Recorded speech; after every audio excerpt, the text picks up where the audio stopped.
할렐루야. 오늘도 우리가 사랑하고 그리워하는, 만나고 싶어 하시는 우리 하나님께서 우리와 함께 계심을 잊지 않게 되시길 바랍니다. 때때로 우리가 힘들고 어려울 때마다 우리를 가장 곁에 계시면서 우리를 도와주시겠다고 하시는 하나님, 우리를 잊지 않고 계십니다. 우리가 그것을 잊지 않을 때 큰 용기와 힘이 되는 것입니다. 우리가 해결하지 못하는 수많은 문제들이 있습니다. 때때로 경험하기를 원치 않는 그런 아픈 경험들이 너무나 많습니다. 그럴 때에 예수님은 우리가 그분을 쳐다보기를 바라시고 원하십니다. 왜냐하면 그분께서 우리의 고통을 아시고 우리를 도와주셨어요. 우리가 감당할 수 없는 그러한 문제를 해결해 주시고 함께 계심을 다시 확인시켜 주시기를 바라시는 것입니다. 그러한 예수님이 오늘 여러분에 계시다고 하는 사실에 얼마나 큰 용기와 힘이 되는지 모릅니다. 요즘 시대는 감동이 없는 시대입니다. 눈물이 매가는 시대입니다. 남의 고통을 철저히 배척하는 무감각 시대에 우리는 살고 있는 것입니다. 이런 시대에 아름다운 이야기가 있어서 여러분들에게 소개해드릴 마음이 있습니다. 이 개그맨 이동우 씨라고 하는 분들 여러분들 알고 계신지 모르겠습니다. 제가 개그 프로그램에 이분을 본 적이 있어요. 근데 이분이 결혼하고 100일쯤 될 때에 망막색조 변성증이라고 하는 희귀한 불치병을 앓게 되면서 시력을 잃게 되었습니다. 이 시력을 잃은 사실을 사람들이 듣고 천안에 있는 한 40대 남성이 자기의 눈을 기증하겠다고 의사를 밝혔습니다. 그래서 이 이동우 씨가 그 눈을 받기 위해서 천안을 찾아갑니다. 그런데 그 천안에 가서 그 눈을 받지 못하고 돌아옵니다. 그래서 사람들이 왜 그냥 돌아오셨나요? 이렇게 물어봤습니다. 그랬더니 나는 이미 그 눈을 받았습니다. 이미 내가 깨닫지 못한 마음의 눈을 받았습니다. 그분은 저에게 세상을 보는 눈을 주셨기 때문입니다. 그렇게 말했어요. 그 사연을 듣고 보니까 이 눈을 주겠다고 하시는 분이 이 근육 무력증에 걸린 환자였습니다. 그래서 몸 전체가 마비되어 있고 성한 곳이라고는 한 군데도 없는데 오직 성한 곳이라는 눈밖에 없었습니다. 그런데 이 사람이 자기에게 하나나는 소중한 눈까지 남을 위해서 주겠다고 하는 그 아름다운 마음을 보면서 더 이상 이 이동우 씨는 그 눈을 받을 수가 없었습니다. 자기는 하나를 잃고 9가지를 갖고 있는데 이분은 9가지를 다 잃어버리고 단 한 가지만 남아있는 그 눈마저도 주겠다고 하는 그 아름다운 마음 때문에 깊은 감동을 받고 마음의 눈이 떠여지면서 나도 희망을 갖고 살아야겠다. 나처럼 눈이 없는 사람을 위해서 정말 멋지게 살아봐야 되겠다 하는 결심을 갖게 되는 것입니다. 이 사랑이 메마르고 눈물이 없는 남의 고통을 철저히 배척한 이 시대에 우리는 이러한 아름다운 마음을 가진 사람이 되어야 하지 않겠습니까? 아멘. 하나님을 섬기는 사람들은 남과 달라야 할 것입니다. 뭔가 사람들에게 깊은 감동을 줄 수 있는 그 감동이 사람들을 변화시켜 줄 수 있는 능력이 되도록 하는 삶을 살아야 하지 않겠습니까? 그것을 위해서 하나님께서 저와 여러분을 부르신 것입니다. 오늘 설교 제목은 달리다 봄이라고 하는 말씀입니다.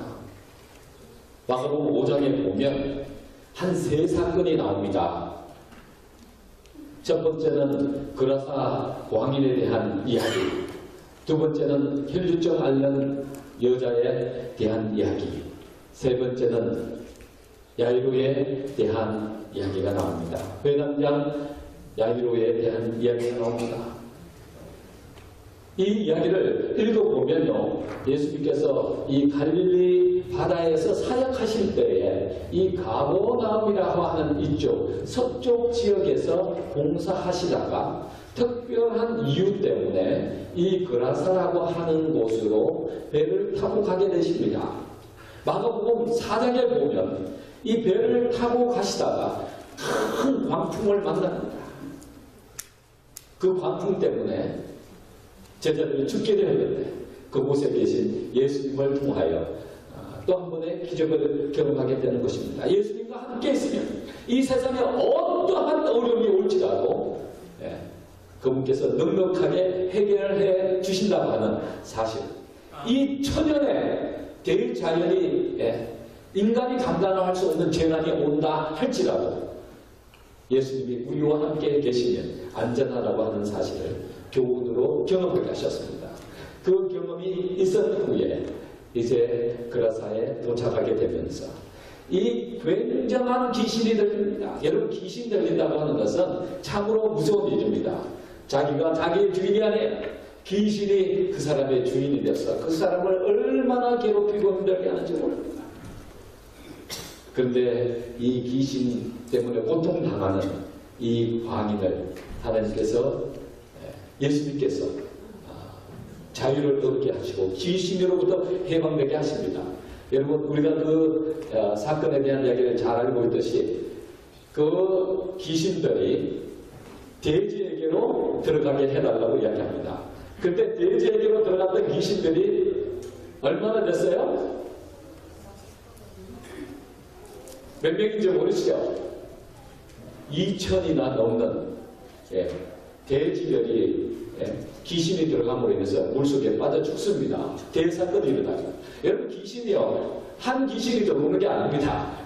귀신 들린 사람은 어떤 귀신 들린 사람은 한 귀신, 두 귀신 들린 사람도 있지만은 어떤 귀신 들린 사람들은 수많은 귀신이 그 속에 들어와 있다는 쫓아내도 또 있고 쫓아내도 또 있고, 여기 왕인에게는 2,000이 넘는 귀신이 그 속에 있었던 것입니다. 그래서 그 귀신들이 돼지에 들어가서 바닷물에 빠져서 몰살하게 되는 그런 이야기가 있고 난 다음에 다시 예수님은 이제 마태라고 하는 세리와 또 마태를 만나기 위하여 배를 타고 서쪽으로 건너가십니다. 가버나움 쪽으로 건너가시는데 그때 건너가셔서 첫 번째로 이제 사건 중에서 만나는 사람이 바로 회당장 야이로입니다.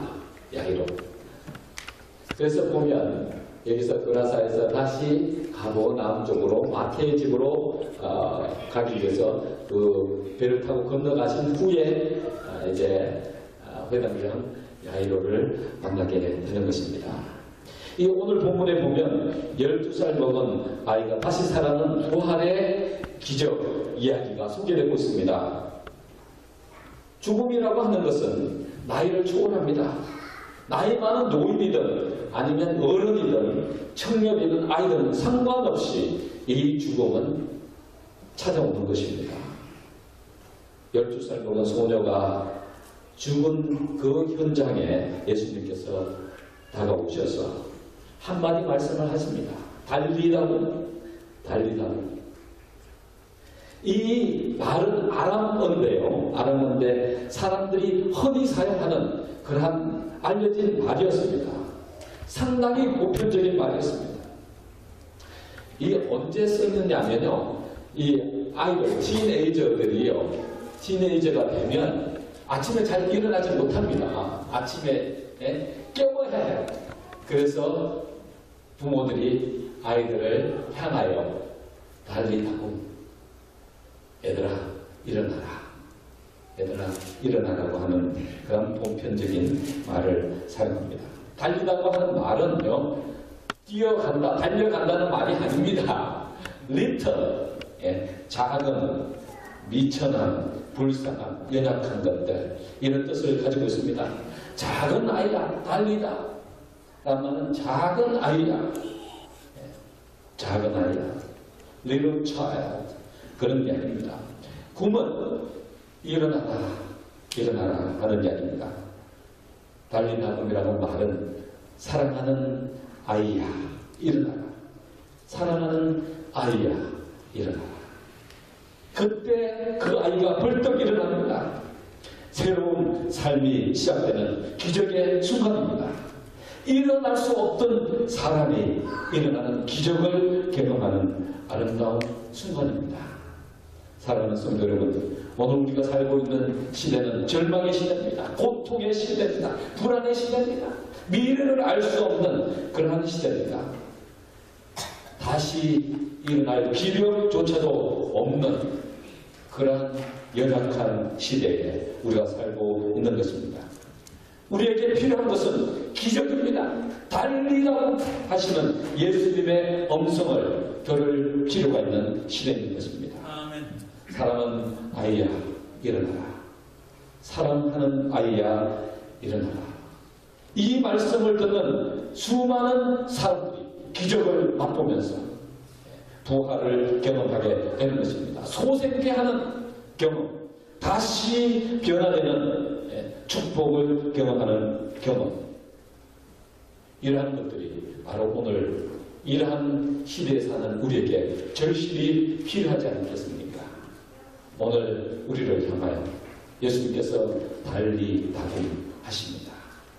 오늘 본문의 말씀을 더 깊이 연구하기 전에 우리 공선영 집사님의 이 아름다운 달리다kum이라고 하는 소녀야 일어나라고 하는 찬양을 먼저 듣고 말씀을 듣겠습니다.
불러주셔서 너무 감사합니다. 어저께 갑작스럽게 부탁드렸는데도 이렇게 잘 준비하셔서 아름다운 찬양, 또 희망의 찬양을 불러주셔서 참으로 감사를 드립니다. 오늘 본문에 나타난 이 기적들이 우리 삶 속에 일어나게 할 수 있기 위하여 우리는 무엇을 해야 할까요? 내 삶의 부활의 기적을 경험하려면 지금 우리는 무엇을 해야 하겠습니까? 그 해답을 오늘 본문에서 찾아볼 수 있는 것입니다. 첫째로 우리는 문제를 가지고 예수님 앞에 나아가야 하는 것입니다. 오늘 본문의 사건은 사실 35절부터 시작되는 것이 아닙니다. 22절부터 시작되는데요. 회당장 중 하나인 야이로라 하는 이가 와서 예수를 보고 발 아래 엎드리려 많이 간구하여 가로되 내 어린 딸이 죽게 되었사오니 오셔서 그 위에 손을 얹으사 그로 원을 얻어 살게 하소서 하거늘. 이 소녀의 아버지는 회당장이라고 성경은 기록하고 있습니다. 회당장은 그 당시 이스라엘 사회에서 높은 지위를 가지고 있던 사람이었습니다. 이곳은요, 단순히 종교적인 행사만 하는 곳이 아니었습니다. 회당이라고 하는 곳은 이스라엘 백성의 삶의 한 복판에 있었던 가장 중요한 기관이었습니다. 보통 이 이스라엘 백성들은 명절이 되면 예루살렘 성전으로 다 찾아가서 그 명절을 지키곤 했습니다. 그러나 매 안식일마다 이 성전을 찾을 수가 없었기 때문에 각 먼 지역에, 예루살렘에서 떨어진 먼 지역에 사는 곳에 회당이라고 하는 곳을 만들어 놓고 거기에 책임자를 두고 안식일에 와서 그들이 그곳에서 정말 해야 할 삶의 가장 중요한 일들을 그곳에서 경험하곤 했습니다. 그곳이 가장 중요한 삶의 중심지였습니다. 그래서 그곳에서 예배드리기도 하고 회당에 와서 배우기도 하고 심지어 이 재판을 하는 가장 중요한 장소가 되기도 했습니다. 그래서 문제가 생기면 예루살렘까지 올 수가 없어서 회당을 찾아가서 이 회당장에게 그 모든 문제를 이야기하고 문제를 해결하는 그러한 경험들을 하게 되는 것입니다. 그래서 이 회당장은 사회적으로 굉장히 명예가 있었고 존경과 사랑을 받는 사람들이었습니다. 이 회당마다요, 한 10여 명의 사람들이 회당이 잘 운영되도록 돕기도 하고, 큰 회당은, 사람이 많은 큰 회당은 회당장에 한 2명 내지 3명씩이나 있었습니다. 오늘날 이야기한다면 각 지역에 있는 교회와도 동일한 것입니다. 회당장이라고 하면 오늘날 목사의 역할을 하는 중요한 사람들이었습니다.